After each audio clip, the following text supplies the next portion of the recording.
आज बहुत खुशी की बात है कि आज समाजवादी पार्टी में बड़ी संख्या में सभी लोग सदस्यता ले रहे हैं। सबसे पहले पूर्व में बहुत समाज में काम करने वाले, ज़मीन पर गरीब, मजलूम, बहुजन समाज के लोगों को जोड़ने वाले, समय समय कठिन परिस्थितियों से भी निकलने वाले दद्दू प्रसाद जी, उनका मैं स्वागत करता हूं। समाजवादी पार्टी में आज शामिल होने के लिए मैं उन्हें बधाई देता हूं। उनके बड़ी संख्या में साथी जो यहां पर मौजूद हैं, उनका धन्यवाद देता हूं। बहुत बड़ी संख्या में जो हॉल के बाहर हैं, जो अंदर नहीं आ पाए हैं, मैं उनको भी बधाई देता हूं। और दूर दराज जो देख रहे होंगे, सुन रहे होंगे, क्योंकि संभव नहीं था सब लोगों का यहाँ आना, बड़ी संख्या में इनसे जुड़े हुए लोग पूरे प्रदेश में, उन सब का मैं बहुत बहुत धन्यवाद और आभार प्रकट करता हूँ दद्दू प्रसाद जी के माध्यम से। इधर सलाउद्दीन साहब से बहुत बार चर्चा हुई, इनके बहुत साथी सहयोगी समय समय पर हमसे मिले, ये दूसरे दल को मजबूत कर रहे थे। अब समाजवादी आंदोलन को और समाजवादी लड़ाई को आगे बढ़ाने के लिए मैं सलाउद्दीन साहब का और उनके साथ जितने सहयोगी साथी आए, उनका बहुत बहुत धन्यवाद और आभार प्रकट करना चाहता हूं।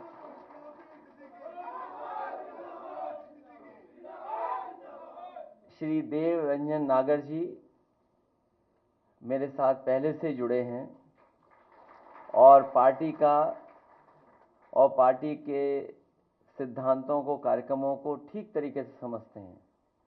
और आज जो राजनीतिक परिस्थितियां हैं और दुनिया में जिस तरह की राजनीति चल रही है, जिस तरीके से टेक्नोलॉजी और तमाम विचारधाराओं का प्रभाव डाला जा रहा है, उन सब चीज़ों को समझने वाले, मुझे खुशी है कि आज देव रंजन नागर जी समाजवादी पार्टी में आकर के हमारी पार्टी को मजबूत बनाने का काम करेंगे। भविष्य में सरकार कैसे बने, उस दिशा में लेकर जाएंगे। जगन्नाथ कुशवाहा जी पूर्व बसपा संस्थापक हैं, प्रदेश कार्यकारिणी समिति में हैं, और उनके साथ बड़ी संख्या में लोग आए। मैं उनका भी बहुत बहुत धन्यवाद देता हूं। ये सभी साथी वो लोग हैं जो पीडीए की लड़ाई को, संविधान को बचाने की लड़ाई को, देश के कानून को बचाने की लड़ाई में, देश की अर्थव्यवस्था को बचाने की लड़ाई में, हमारे किसानों के सम्मान के लिए, जो हमारे दबे कुचले हैं, जो पीड़ित शोषित लोग हैं, जो बहुजन समाज के लोग हैं, उन सबको सम्मान दिलाने के लिए जो बड़े पैमाने पर भारतीय जनता पार्टी बेरोजगारी फैला रही है, महंगाई बढ़ा रही है, हमारे बाजार को खत्म कर रही है, उस लड़ाई में हमारा साथ देने के लिए आए। मैं इन सब का बहुत बहुत धन्यवाद और आभार प्रकट करना चाहता हूं।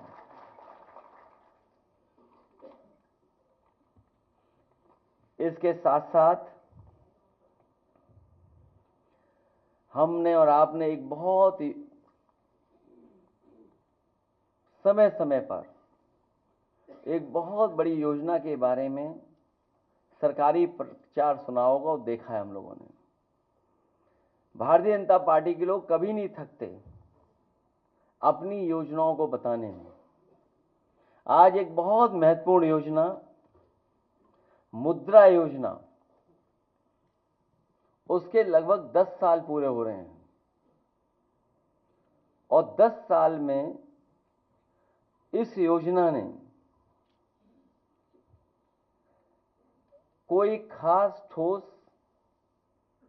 प्रभाव समाज में और अर्थव्यवस्था में नहीं छोड़ा है। ये मुद्रा योजना नहीं, ये झूठा योजना बनकर के रह गई है। मैं कुछ सवाल जनता की तरफ से, या जो सवाल आ रहे हैं मुद्रा योजना को लेकर के, उनको जरूर रखना चाहता हूं। मुद्रा योजना की पहली दशकीय पारी होने पर 10 वर्ष के नाम पर निम्नलिखित 10 महत्वपूर्ण, सरल और सीधे सवाल तो जनता भाजपाई से पूछ सकती है, और हम लोग भी भारतीय जनता पार्टी से पूछना चाहते हैं, क्योंकि आंकड़े के खेल में कोई नहीं जीत सकता उनसे। समय समय पर जो आंकड़े सरकार बताती है, लेकिन वो आंकड़े कहां से आते हैं, किस मेथोडोलॉजी से आते हैं, किस तरीके से वो प्राप्त करते हैं, उसकी कोई जानकारी नहीं मिलती है। चाहे जो बड़े बड़े महाआयोजन हुए हैं उसकी जो आंकड़े बताए गए, वो आंकड़े तो बढ़ चढ़ करके बताए गए, लेकिन जब कभी भी हम और आप लोग सवाल करते हैं कि जो लोग खोए हैं, जिन लोगों की जान चली गई, जो लोग सड़क के आने जाने में जिनकी जान चली गई, उसके जवाब में कोई आंकड़ा सरकार की तरफ से नहीं आता है। तो इसलिए मुद्रा योजना को लेकर के क्या सच में 52 करोड़ लोगों को मुद्रा योजना का पैसा मिला? यदि ये सत्य है तो मुद्रा ऋण लेने वालों ने अगर 2 लोगों को भी रोजगार दिया तो पूरे देश में बेरोजगारी लगभग शून्य होनी चाहिए। क्या इस तथ्य में कोई डिफरेंस नजर आता है, विसंगति नजर आती है? जब दोनों ही आंकड़े सरकारी हैं तो मुद्रा योजना या बेरोजगारी के आंकड़े में से किसको सही माना जाए? क्योंकि अगर योजना 52 करोड़ लोगों तक पहुंची और 52 करोड़ में अगर एक प्राप्त ने 2 लोगों को भी नौकरी दी है तो सोचो आंकड़ा कितना बड़ा बनता है।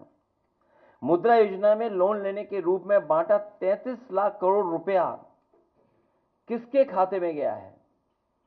ये 10 साल की योजना में कोई छोटा मोटा पैसा नहीं इकट्ठा हुआ है या बांटा नहीं गया, 33 लाख करोड़ रुपया बांटा गया है।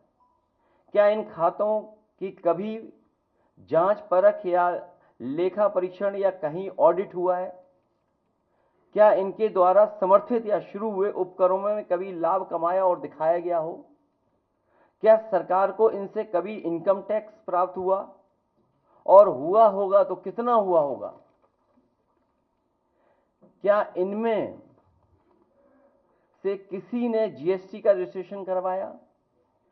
कि अगर 52 करोड़ लोगों को मुद्रा लोन दिया गया है तो क्या जीएसटी के लिए रजिस्ट्रेशन कराया गया कि नहीं कराया गया?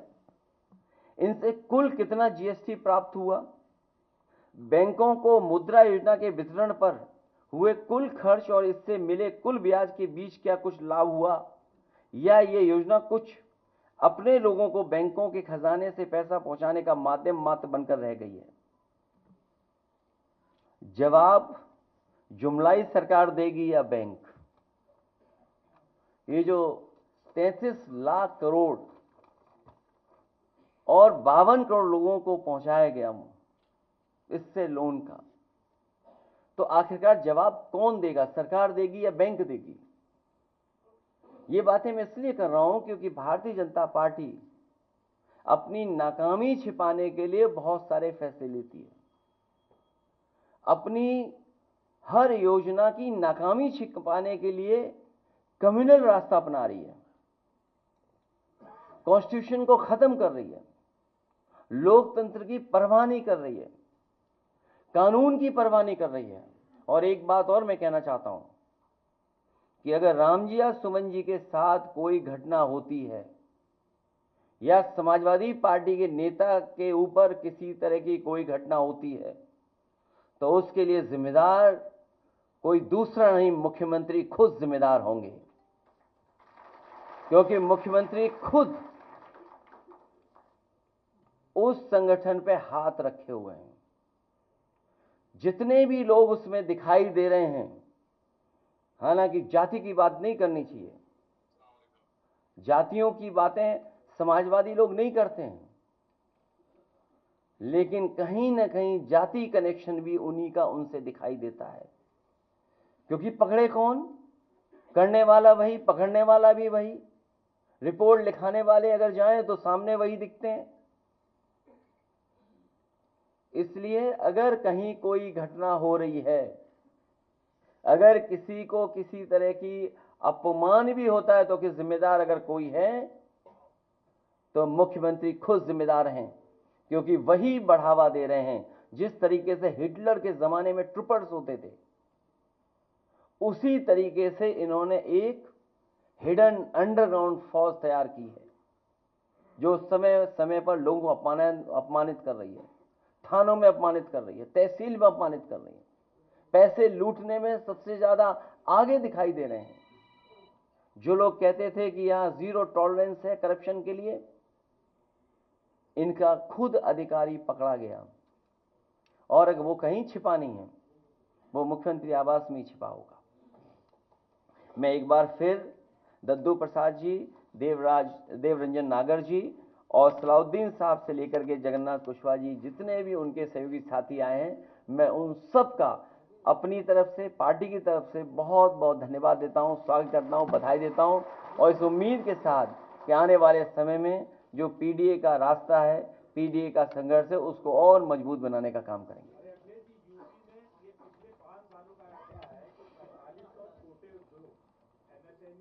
बंद हो गए, इससे 45,000 लोगों का जो है बेरोजगार हो गए, जबकि ये आंकड़ा इनका सरकारी आंकड़ा, जबकि ऐसा नहीं है। उत्तर प्रदेश में अभी एक कानपुर की फर्टिलाइजर कंपनी बंद होने की कगार पे, उसने कहा कि मैं प्लांट बंद कर दूंगा और उससे भी काफी लोग जो है बेरोजगार हो रहे हैं।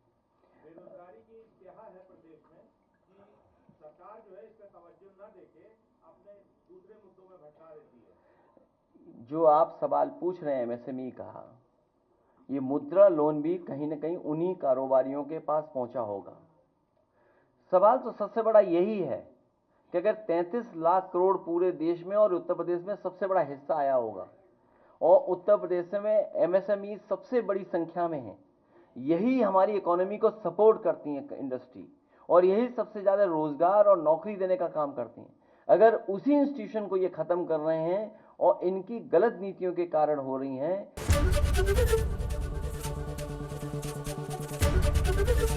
एबीपी गंगा, खबर आपकी, जुबान आपकी।